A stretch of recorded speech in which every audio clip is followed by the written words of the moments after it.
बिस्मिल्लाहिर्रहमानिर्रहीम। अस्सलाम वालेकुम नाज़रीन, फ़िदा दिल और आप डेली मैदान देख रहे हैं। एक बार फिर पेशावर को निशाना बनाया गया, सिक्योरिटी फोर्सेस को निशाना बनाया गया। आज पेशावर में एक धमाका हुआ और ज़ाहिर है कि पेशावर ऐसा शहर है कि पेशावर के किसी भी हिस्से में धमाका होता है तो बहुत लोग तशवीश में मुब्तला हो जाते हैं, परेशान हो जाते हैं। 10:50 पर सुबह के टाइम ये वाक़या हुआ। वर्सक रोड एक मसरूफ़ इलाका है पेशावर का। यहाँ पर प्राइम हस्पताल के करीब एफसी की गाड़ी को निशाना बनाया गया। पुलिस हुकाम ने बताया है कि एफसी की 2 गाड़ियाँ आ रही थी पेशावर की तरफ और जिनमें से जब एक गाड़ी गुज़र गई तो दूसरी गाड़ी को उड़ाने की कोशिश की गई प्लांटेड बम के ज़रिए। इब्तदाई जो तफ्तीश की गई है, जो तहक़ीक़ात की गई हैं, जो वहाँ से शवाहिद इकट्ठे किए गए हैं, उनके मुताबिक ये प्लांटेड बम था जिसमें 5 किलो बारूदी मवाद इस्तेमाल किया गया और इसमें 11 अफराद जो हैं वो मुतासर हुए। 7 सिक्योरिटी एहलकार, एफसी के एहलकार इसमें शदीद ज़ख्मी हुए।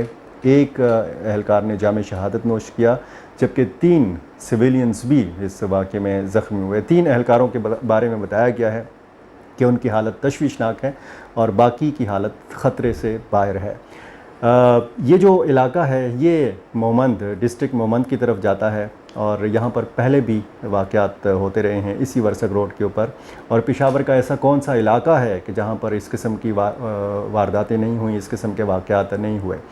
एक लहर जब हम देखते हैं दहशतगर्दी की, ख़ुसूसन जब हम डिस्ट्रिक्ट खैबर की बात करते हैं, बन्नू डिवीज़न की बात करते हैं, मीरली, मीरान शाह, शुमाली वज़ीरिस्तान के जो इलाके हैं, ये बन्नू के जो वो इलाके हैं जैसे जानी खेल, माली खेल, बका खेल। यहाँ पर कल भी एक वाक़या हुआ। इससे कुछ दिन कबल एक हमला किया गया था जिसमें 9 सिक्योरिटी एहलकारों ने जाम शहादत नोश किया था। और इस तरह लकी मरवत के वाक़यात भी आपके सामने हैं। और इस साल कहा गया है कि जी पिछले जितने भी वाक़यात हुए हैं इस साल सबसे ज़्यादा वाक़यात रोनमा हो रहे हैं। इसकी वजह क्या है? इसकी वजह आप अच्छी तरह जानते हैं कि जब से अफ़गान तालिबान ने इक़्तिदार संभाला है अफ़गानिस्तान के अंदर तो जो कालादम टीटीपी के लोग हैं या दीगर जो इस तरह की तंजीमें हैं उनको एक शय मिली है, उनको एक हौसला मिला है कि जैसे मुमकिन हुआ कि अमेरिका और नेटो फोर्सेस को अफ़गानिस्तान में शिकस्त हुई तो उनका ये ख़याल है कि शायद इस किस्म के हालात पाकिस्तान में भी हो सकते हैं, इस किस्म के हालात पाकिस्तान में भी बनाए जा सकते हैं। लेकिन आपको पता है कि जिस तरीके से हमारी सरहदों की हिफाजत होती है और जिस तरीके से हमने देखा कि चित्राल में हमला किया गया कालादम टीटीपी की तरफ से और उसको पसपा कर दिया गया, उसमें जानी नुकसान भी 2 तरफ़ा हुआ। 12 दहशतगर्दों को इब्तदाई जो एक झड़प हुई थी उसमें 12 दहशतगर्दों को मारा गया था और इसी तरह 4 सिक्योरिटी एहलकारों ने जाम शहादत नोश किया था। और चित्राल से अभी भी नाखुशगवार ख़बरें आ रही हैं। वहाँ पर जो चित्राल से मुत्तसिला अफ़गान सूबे हैं नूरिस्तान और कुनर, ख़ुसूसन नूरिस्तान में जो सरगर्मियाँ हैं कालादम टीटीपी की, उस हवाले से जो हमारे इंटेलिजेंस इदारे हैं उन्होंने अफ़गान हुकूमत को आगाह भी किया है। चित्राल की जो डिस्ट्रिक्ट इंतज़ामिया हैं उसने भी भरपूर इस हवाले से काम किया है। मुसलसल जो वहाँ की सरगर्मियाँ हैं उस हवाले से आला हुकाम को भी बताया जा रहा है, आगाह किया जा रहा है। और चित्राल के अवाम ने एक अज़म ज़ाहिर किया है कि वो दहशतगर्दी को यहाँ पर पनपने नहीं देंगे। चित्राल आपको पता है नाज़रीन के वो ज़िला है जो वसी रकबे पर फैला हुआ है, खैबर पख्तूनख्वा का बड़ा ज़िला है। यहाँ पे मुख्तलिफ़ वादियाँ हैं, एक वादी से दूसरी वादी तक जाने के लिए आपको 6-6 घंटे 8-8 घंटे सफ़र करना पड़ता है, इतना ये बड़ा ज़िला है। और ये दहशतगर्दी की जो पहली भी लहर गुज़री है 1 दहाई से ज़्यादा अरसा जब पहले जब यहाँ पे पेशावर में रोज़ाना धमाके होते थे तो चित्राल ऐसा ज़िला था जो दहशतगर्दी के वाक़यात से पाक था, महफूज था।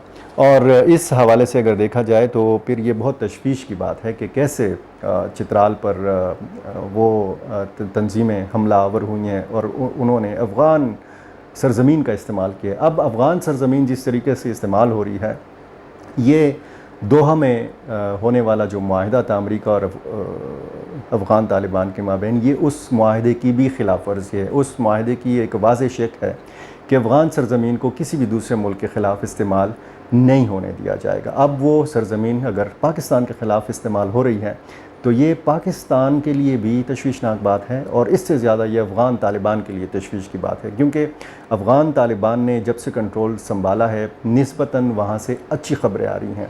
ख़ुसूसन अमन व अमान की सूरत हाल के हवाले से अगर आप देखें तो अफ़गानिस्तान के जो तूल व अर्ज़ में मुख्तलिफ़ वाक़यात पहले होते थे, अब उस तरीके से वाक़यात नहीं होते।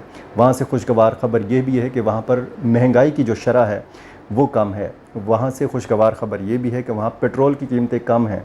वहाँ से अच्छी ख़बर अफ़गानों के लिए ये भी है कि वहाँ डॉलर जो है वो अफ़गानी करेंसी के मुकाबले में इतना तगड़ा नहीं है जितना पाकिस्तान के अंदर पाकिस्तानी करेंसी के मुकाबले में तगड़ा है।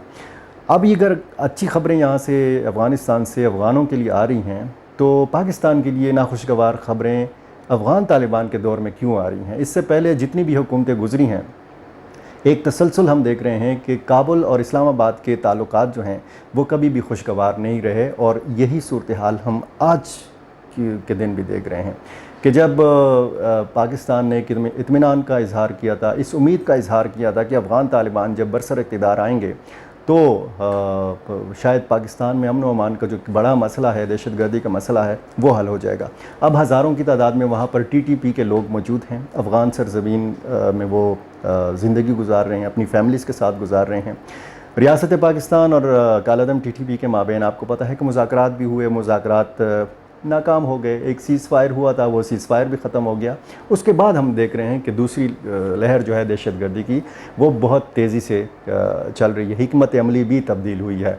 पहले जो था, पहले आम पब्लिक मकामात को ज़्यादा निशाना बनाया जाता है, अब दहशतगर्द तंजीमों की जानिब से फ़ोर्सेस को निशाना बनाया जाता है। कानवाय जो FC की गाड़ियाँ हैं, जो पाक आर्मी की गाड़ियाँ हैं, जो पुलिस की तनसीबात हैं, उनको निशाना बनाया जा रहा है। और हमने ये जनूबी अज़ला में देखा, हमने डिस्ट्रिक्ट खैबर में देखा, और पेशावर में मुतवातर हम ऐसे वाक़यात देखते हैं।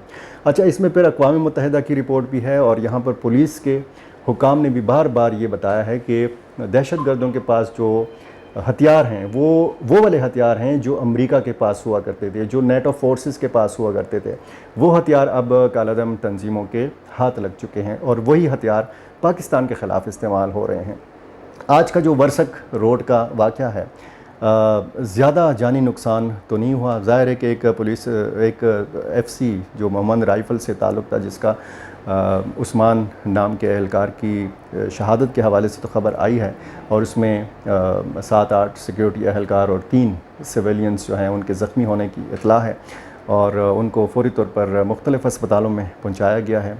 ख़ुसूसन CMH में सिक्योरिटी एहलकारों के जो जवान हैं उनका इलाज जारी है। अब ये तकाज़ा इस बात का करता है इस किस्म के वाक़यात कि सिक्योरिटी को मज़ीद सख्त किया जाए। जो पेशावर के दाखिली और ख़ारजी रास्ते हैं, यहाँ पर उस किस्म की सिक्योरिटी नज़र नहीं आती जिस तरह हम पहले देखते रहे हैं।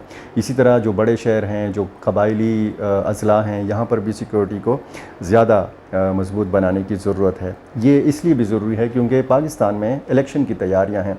पाकिस्तान में इस वक्त वफाकी सतह के ऊपर भी और सूबाई सतह के ऊपर भी आप देख रहे हैं कि निगरान हुकूमतें कायम हैं, लेकिन अब सूरत हाल जो है वो तेज़ी से अगर बिगड़ रही है तो इस जानिब तेज़ी से फिर इक़दाम उठाने की भी ज़रूरत है। और एक ऐसी पॉलिसी कि जिस पर तमाम सियासी जमातों का इत्तेफाक हो, पूरी कौम का इत्तेफाक हो।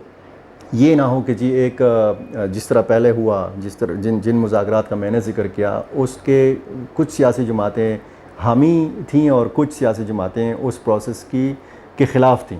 तो इस तरह नहीं होना चाहिए। जो भी फ़ैसला हो वो मुतफ़िक़ा तौर पर हो। अब हमारी जो अस्करी क़यादत है उसका तो एक वाज़ेह फ़ैसला है कि अगर आइंदा बातचीत होगी तो फिर कालादम TTP के साथ नहीं होगी, वो सिर्फ़ और सिर्फ अफ़गान बरसर इक़्तिदार तालिबान के साथ होगी, क्योंकि उनकी बहुत ज़्यादा ज़िम्मेदारी है। आज जब ये वीडियो रिकॉर्ड हो रही है तो छठा दिन है पाक अफ़गान तोरखम बॉर्डर जो है वो बंद है।